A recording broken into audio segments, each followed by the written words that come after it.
Excellences, Monsieur le Président de la République du Djibouti, Monsieur le Premier ministre par intérim, Monsieur le Président de l'Assemblée nationale, Mesdames et Messieurs les membres du gouvernement, Mesdames et Messieurs les ambassadeurs et les ambassadrices,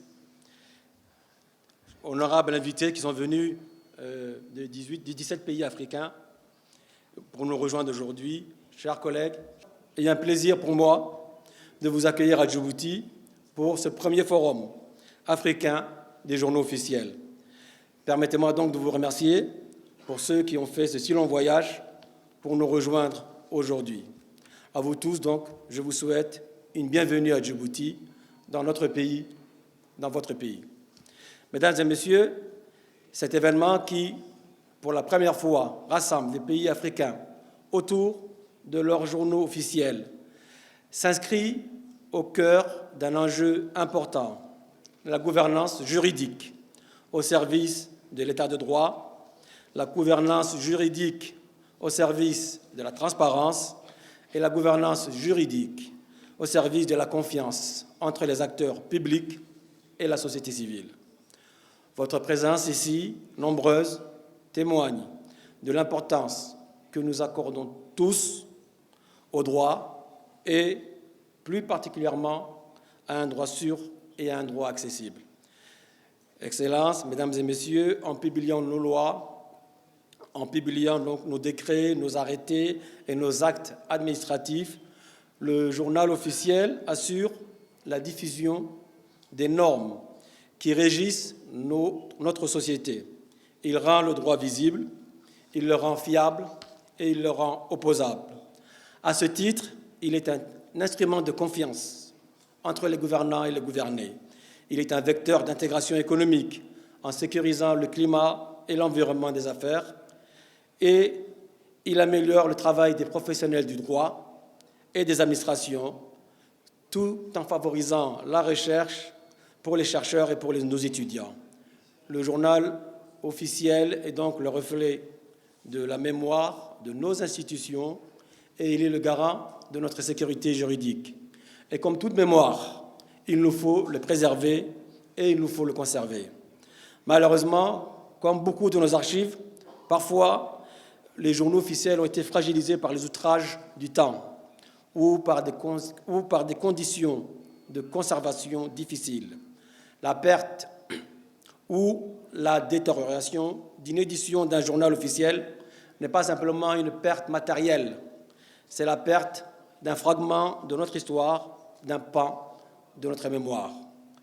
Cette problématique, elle nous est commune, à nous tous, à tous les pays africains, et il nous faut y répondre en adoptant de meilleures politiques d'archivage, en formant davantage nos personnels et en investissant dans des infrastructures adaptées, comme ce bel édifice, cet incroyable édifice qui est exclusivement dédié aux archives et qui abrite aujourd'hui nos travaux. Cet incroyable site, je l'ai souligné, héberge aussi aujourd'hui une magnifique exposition sur l'histoire de notre nation.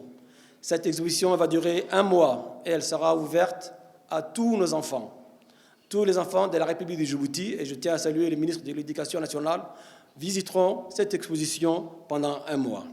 Je remercie également le Président de la République pour son soutien constant concernant l'organisation.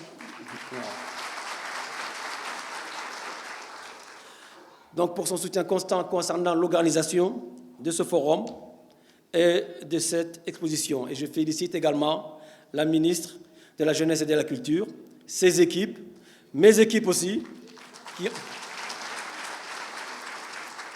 qui ont œuvré vraiment de manière inlassable pour vous offrir ces trésors de notre passé. Avec des infrastructures comme ce site, nos textes sont mieux conservés et ils sont plus accessibles.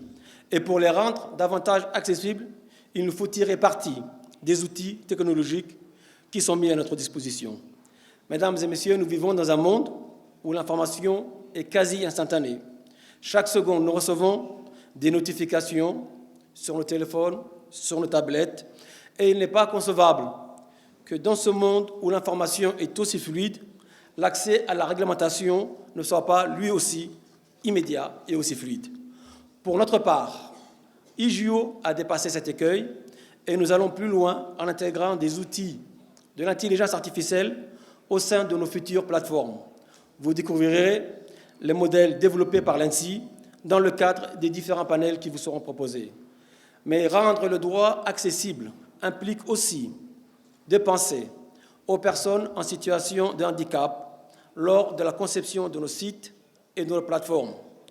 La digitalisation des journaux officiels, tout comme le recours à l'intelligence artificielle, représente aujourd'hui une opportunité majeure pour renforcer l'accessibilité aux droits pour l'ensemble de nos populations, sans aucune distinction et sans aucune barrière. Elle permet de rendre les textes disponibles en temps réel sur notre lieu de travail, à notre domicile, dans nos régions, mais aussi sur l'ensemble de notre continent. Chaque jour, notre application IJO, 2000 personnes s'y connectent. Et sur ces 2000 personnes, à peu près 40% sont des personnes qui se connectent de l'extérieur de la République de Djibouti. Pour autant, cette transition numérique, elle doit aussi être accompagnée de garanties solides en matière d'authenticité, en matière de sécurité et plus précisément en matière de cybersécurité et en matière de protection des données. Ce forum, donc, il constitue aussi une opportunité pour chacun d'entre nous de partager les meilleures pratiques et les innovations mises en œuvre dans nos pays respectifs, qu'il s'agisse de la modernisation des processus éditoriaux, de l'utilisation des technologies de l'information, de la mise en place de plateformes numériques sécurisées ou encore de la collaboration avec les institutions judiciaires et administratives. Chacune de nos expériences représente une richesse à partager et à valoriser. Il nous faut donc encourager l'échange d'expertise et la mise en réseau des acteurs nationaux pour renforcer la qualité, la fiabilité et la portée de nos documents.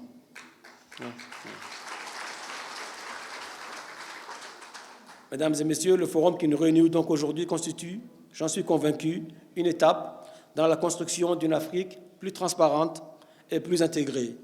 Il reflète notre volonté commune de renforcer les fondements juridiques et institutionnels de nos États au service de nos populations. Durant ces 2 jours, nous allons échanger, nous allons partager nos expériences et nous allons envisager ensemble des solutions innovantes adaptées à nos réalités africaines. J'espère donc que ce forum sera un espace d'échange fructueux et un moteur de coopération renforcée entre tous nos pays. Je vous souhaite donc à toutes et à tous, au-delà des travaux qui nous réunissent, de profiter pleinement de notre exposition dans le hall, plus bas. Et bien entendu, je vous souhaite un agréable séjour dans notre belle ville, Djibouti. Je vous remercie de votre attention.